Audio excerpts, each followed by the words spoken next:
Okay, so I hope you can see the PowerPoint slides now. So credit and collection, no? So like I said, it's basic, no? So it starts with credit and making sure. So when we generate sales, no? In accounting, the accounting entries would be debit accounts receivable, credit sales if it's on account, no? So if it's on credit. Now, the second part would be collecting those receivable, no? So obviously it's different when the sales is posted or generated via cash, no? So it's debit cash, credit sales, no? So we we post the sales to the P&L, and then the cash and your receivable to your balance sheet. Now, going back to the accounts receivable, our task being in the credit and collections would be making sure that we get back or turn this receivable back to cash, no? So that's why we have this receivable turnover, no? So there's terms, no? So when we offer uh, our products and services to our customers and offer them on credit, obviously there's this customer terms, no? So when we say customer terms, this is the length of time our customer can repay us, no? Now, obviously, credit and collection starts when there is barter, no? So, in the Philippines, the barter system started even prior to the Spanish colonization, no? So, we have to understand how this barter economy turned, no, to the credit economy, no? So, let's talk about barter economy. So barter is simply a direct exchange of goods and services, no? So there's no money involved, no? So barter is like I have I have rice, no? And then the other person has grains or beans, no? So we trade, no? We barter them.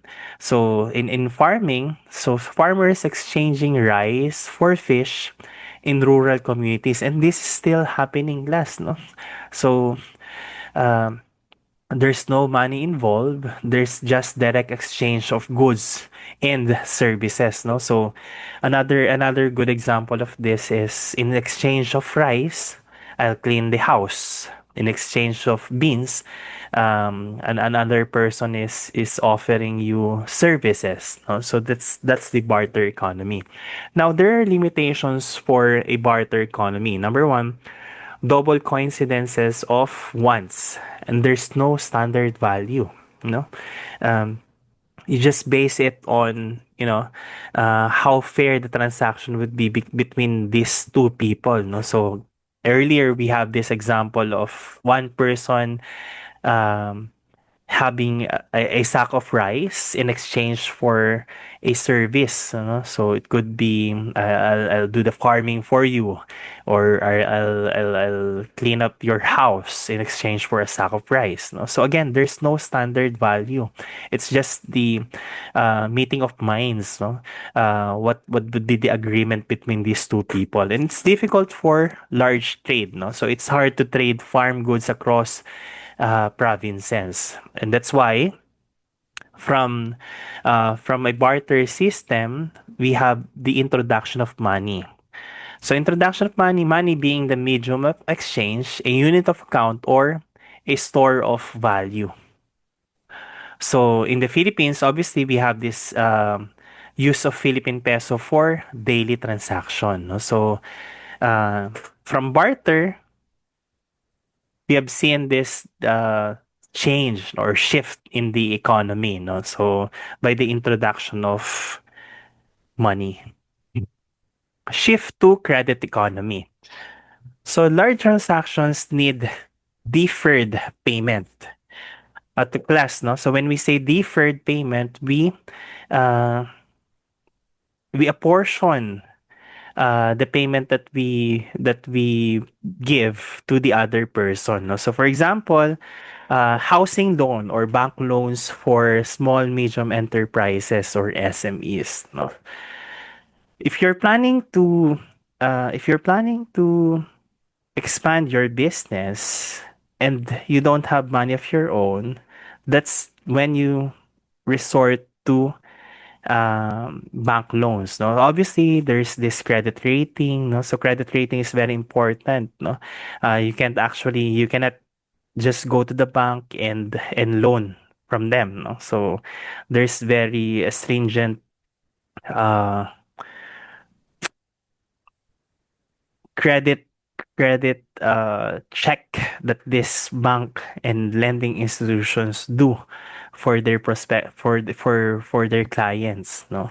So it's now that we talk about credit rating, no, so like I said, it's important that you ensure to have a strong credit rating, no. So even paying your bills on time affect your credit rating.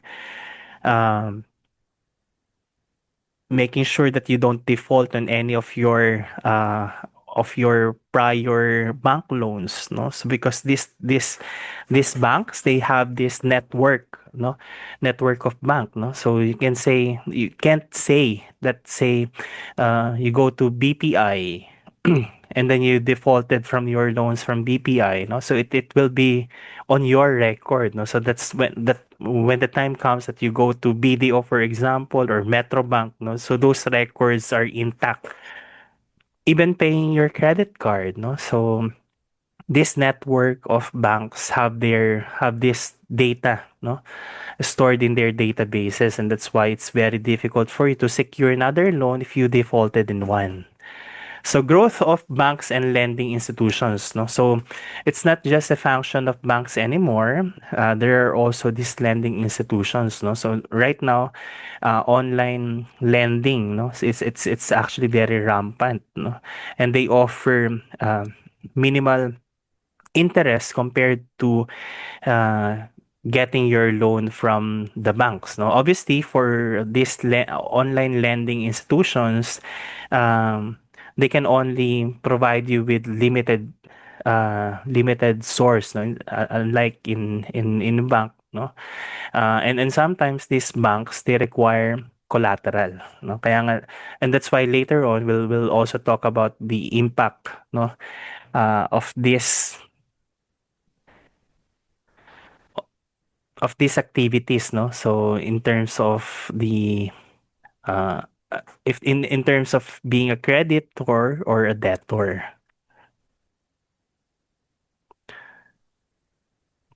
Oops.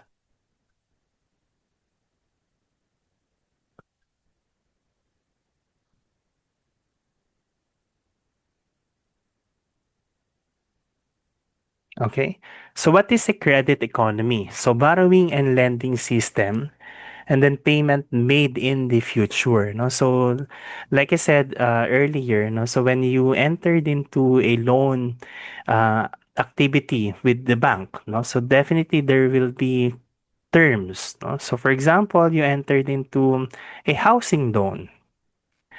A housing loan takes about, I think the starting point would be 10 years and goes about 20 years for some, no?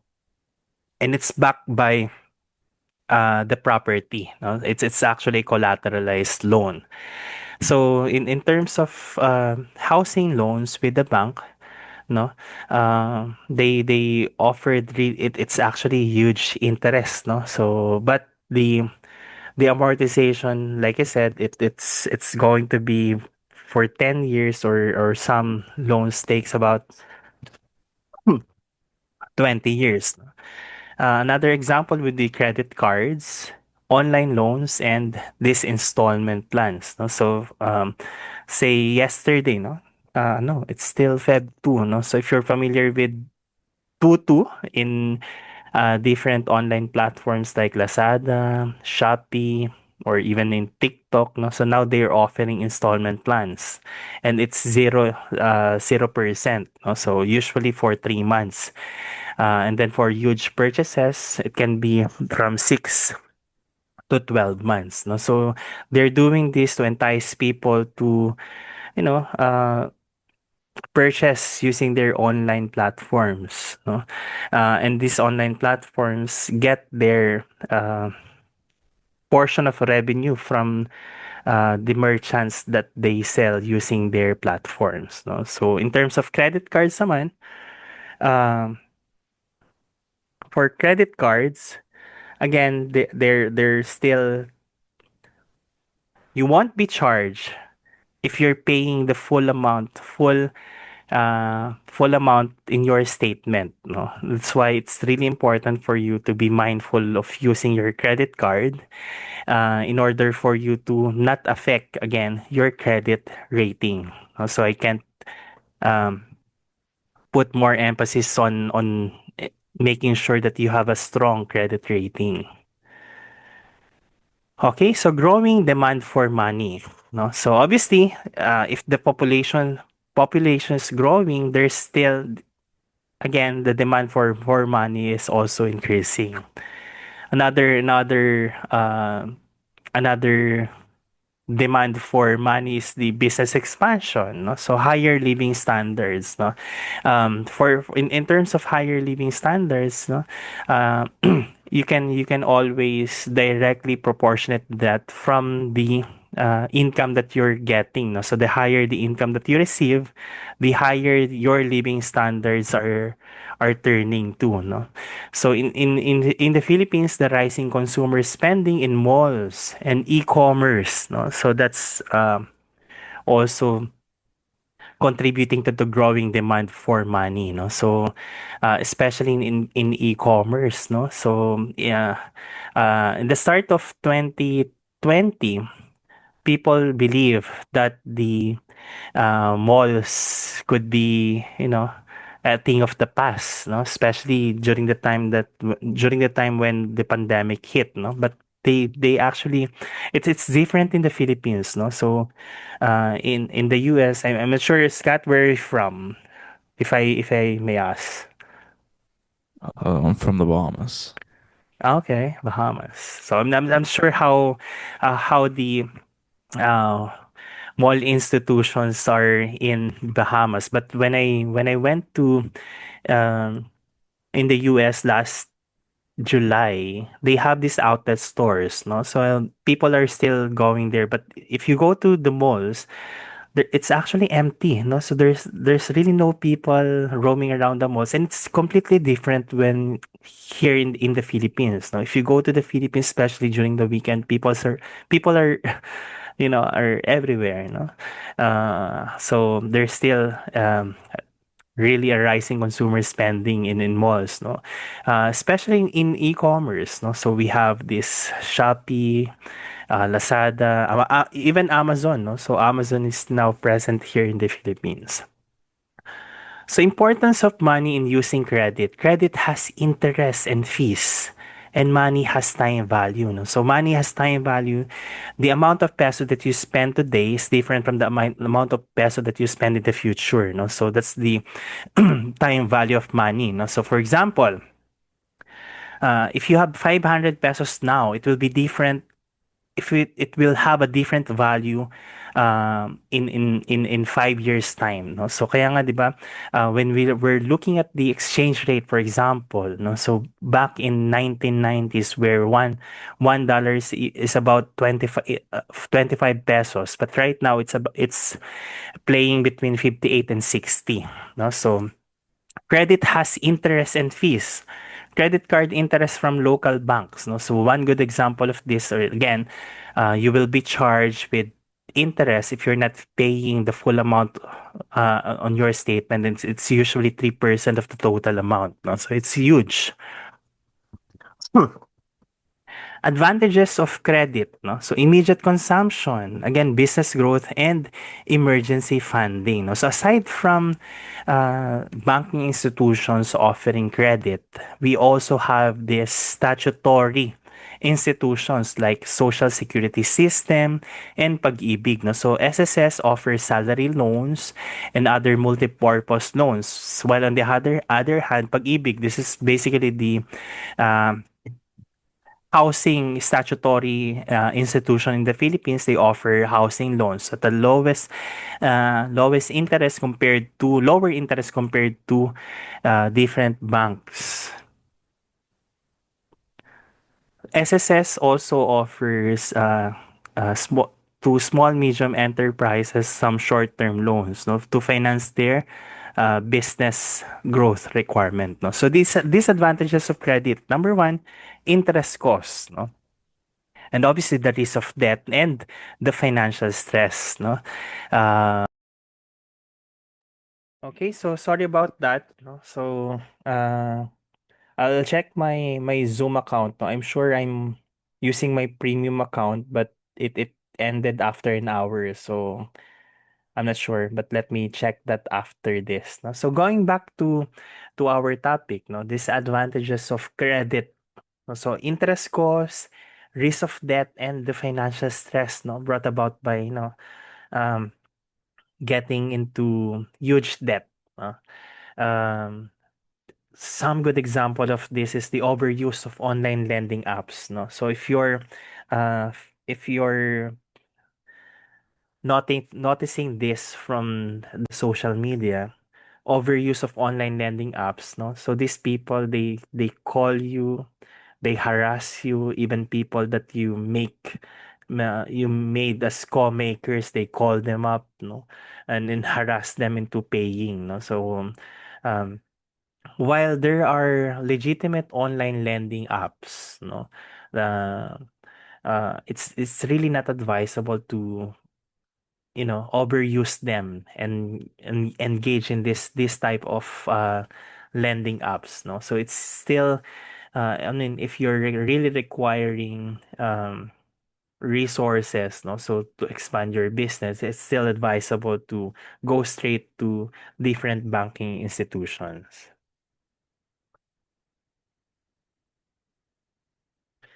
So impact on creditor, no? Creditor, no? Basically, creditor is the one offering to lend money, no? So these are the banking institutions, these are the online lending app, or even people, no?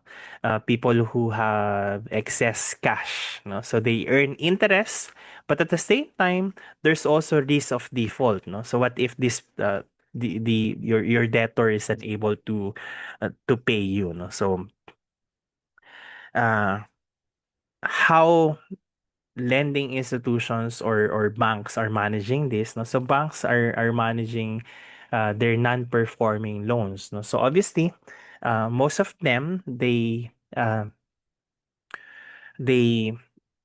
engage a third party collecting agency, no. So if your default, no, so say your loan is 90 days old, no. So actually in US GAAP, you're required to write off any debts that are 180 days old, no. So if your loan is 180 days old, no, so you're required by the US generally accepted accounting principle to write them off. Now in the Philippines, mostly when your um when your loan is age 90 days and up, no? So banking institutions, again, they engage with the third party collecting agency, and this agency will then collect, no? And then sometimes they offer discount in order for you to just settle. No? Again, um, the cleansing period, no, cleansing, when we say cleansing class, like I said earlier, this will definitely impact your credit rating, and sometimes it takes about a year before they clear, no. So even after you paying your loan in full or using the discounted amount, um you won't be cleared from this database or network of banks even after a year, no. So I think it takes a year or two before you get cleared off this network of banks, no. Impact on debt, or on the other hand, obviously you have access to funds and risk of asset loss, no. So going back to our example earlier, no. So most of these banks, when they offered loan, it's actually a collateralized loan, no. So when you do housing loan, no, so the collateral would be the house and lot, no. When you also here, for example, car repossession due to loan default, and usually based on the Philippine law as well, it will take at least 3 months of default, no, before the institution can go against your collateral, no? So there's a risk of asset loss. Okay, so some key takeaways for session one. Money improve trade efficiency, no? So we started with barter, and then there's this introduction of money. It improve trade efficiency because right now, when we're trading based when money was introduced, we're now trading based on value, no? So during the barter economy, it's just, an agreement between two people trying to exchange goods and services between or among themselves, no? Credit supports growth, no? While credit is good, notice that there are also disadvantages and advantages behind them, no? So that's why when we're engaging in business ventures, no, our primary source of fund should be our savings, no, and then from there, if your saving isn't enough, that's the time that you have to go to, um, it's either debt or equity, no? So late in our succeeding sessions, we'll also talk about the cost of debt and the cost of equity. Basically, if you're going to resort to debt, no, so you have to pay interest. You have to collateralize some of your assets, no?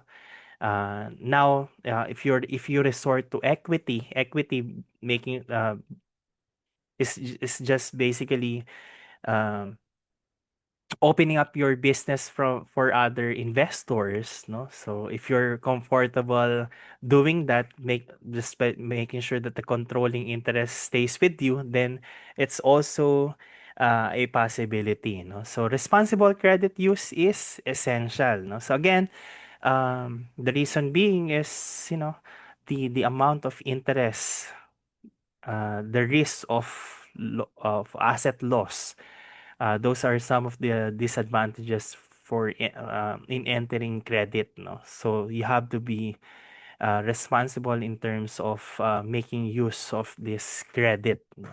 There are there are instances where, a misuse of credit would impact your credit standing, So when your credit standing is impacted, it will be very difficult for you to enter into other loan transactions with different banks because, like I said, they're in one network, no? So they talk even without talking to each other, no? So they have this database where they can search your name, and these institutions are also, this network is also being used by other institutions like your prepaid or your postpaid provider, no? So say for example BPI, the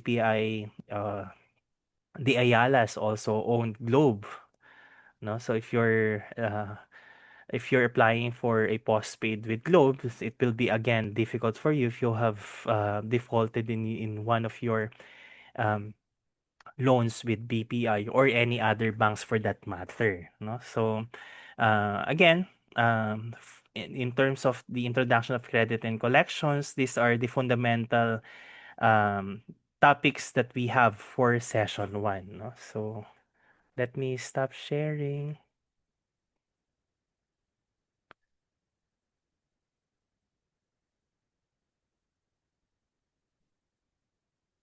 Wait lang class, I'm required to do a screenshot for our attendance.